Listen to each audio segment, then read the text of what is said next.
बेयो बड'लेण्ड इंखं टेलिभिजन दिनै 26 मार्च 2020 बिस्तिबारखालि सानसेनि बरादखौ नोंथांमोननि खाथियाव लानानै फैदों आं सदानन्द दैमारिया। सिगां आं फरायथिनो लादों मेष राशि।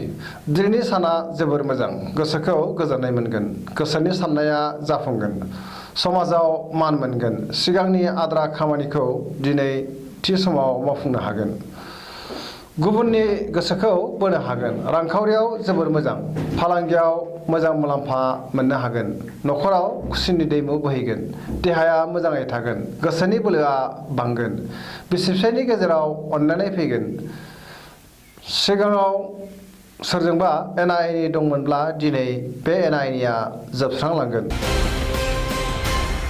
बृष राशि। दिनैनि साना बारा मोजां नङा। गोबां खामानियाव मुखुब थानानै देहाखौ मेंनाय मोनगोन, गोसोनि साननाया आद्रा थागोन, गोसोखौ गुलाय-गुजाय मोनगोन, गुबुननि बोसोनजों खामानि मावोब्ला मोजां फिथाइ मोननो हागोन, नङाब्ला राङारि खहा जागोन, सोरजोंबा दान्थे-बिदान्थे एबा एना-एनि फैनो हागौ, रांखावरियाव बारा मोजां नङा, फालांगियाव बांद्राय रिस्क लायैआनो गाहाम, सोरबा लोगोनिफ्राय जानबुं फैगोन। मिथुन राशि। दिनैनि साना जोबोर मोजां, गोसोखौ गोजोननाय मोनगोन, न'खराव खुसिनि दैमु बोहैगोन, समाजाव मान मोनगोन, गोसोनि साननाया जाफुंगोन, गुबुननि गोसोखौ बोनो हागोन, रांखावरियाव जोबोर मोजां, फालांगियाव मोजां मुलाम्फा मोननो हागोन, मावनो लानाय खामानिखौ थि समाव मावफुंनो हागोन, देहाया मोजाङै थागोन, सेंग्रा-सिख्लाफोरा मोजां खौरां मोनगोन। कर्कट राशि। दिनैनि साना जोबोर मोजां, गोसोखौ गोजोननाय मोनगोन, समाजाव मान मोनगोन, गुबुनजों मोजाङै गोरोबनो हागोन, मोननो गोनां धोनखौ मोनगोन, रांखावरियाव जोबोर मोजां, फालांगियाव मोजां मुलाम्फा मोनगोन, देहाया मोजाङै थागोन, न'खराव खुसिनि दैमु बोहैगोन। सिंह राशि। दिनैनि साना जोबोर मोजां, गोसोखौ गोजोननाय मोनगोन, धोरोमारि बिथिङाव गोसो दुंगोन, बहाबा थांनो एबा दावबायहैनो खाबु मोनगोन, देहाया मोजाङै थागोन, गुबुननि गोसोखौ बोनो हागोन, समाजाव मान मोनगोन, न'खराव बिसि-फिसायनि गेजेराव अनलायनाय फैगोन, रांखावरियाव जोबोर मोजां, फालांगियावबो मोजां मुलाम्फा मोननो हागोन, गोसोनि साननाया जाफुंगोन। कन्या राशि। दिनैनि साना बारा मोजां नङा, देहाया बारा मोजां थानाय नङा, जानाय-लोंनायाव सांग्रां जानाया गाहाम, बानाय फैगोन, रांखावरियाव बारा मोजां नङा, खरसाया बांगोन, फालांगियाव खहा जानो हागौ, बांद्राय रिस्क लायैआनो गाहाम, न'खराव बिसि-फिसायनि गेजेराव अनलायनाय फैगोन, गुबुननि बोसोनजों खामानि मावोब्ला मुलाम्फा मोनगोन। तुला राशि।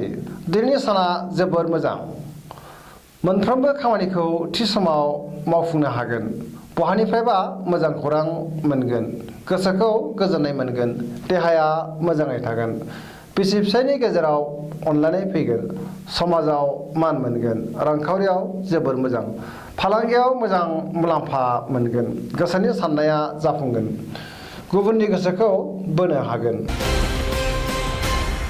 वृश्चिक राशि।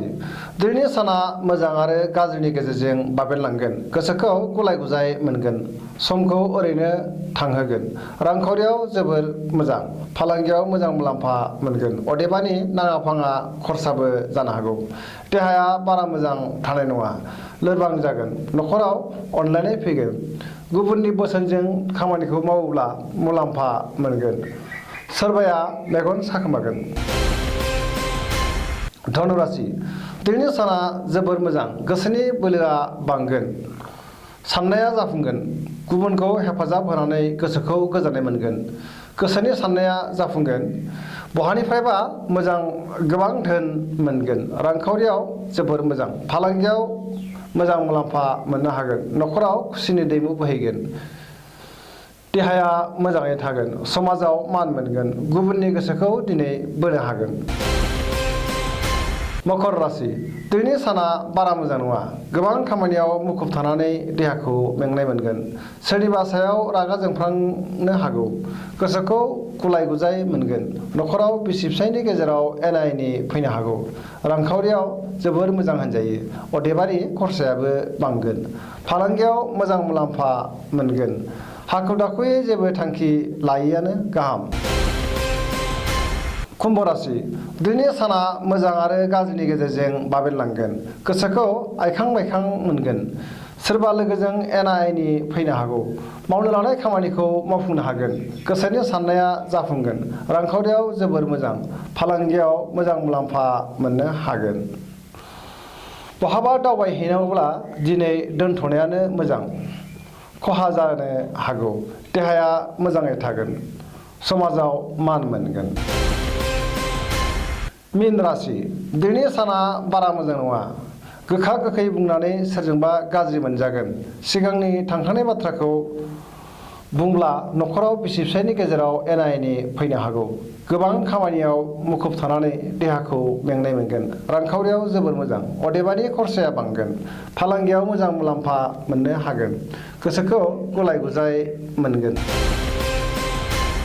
दिनैनि राशि फरायथिनाया एसेनोसै। जोबनायाव आं बेखौनो खावलायनो लुबैयो जाहाथे नोंथांमोना सानफ्रोमबो जोंनि बे बड'लेण्ड इंखं टेलिभिजनखौ नायबाय थायो आरो साबस्क्राइब खालामो। लोगोसे गावबा गावनि सानसेनि बरादखौ मोनथिनानै लायो। एसेनोसै। गोजोन्थों।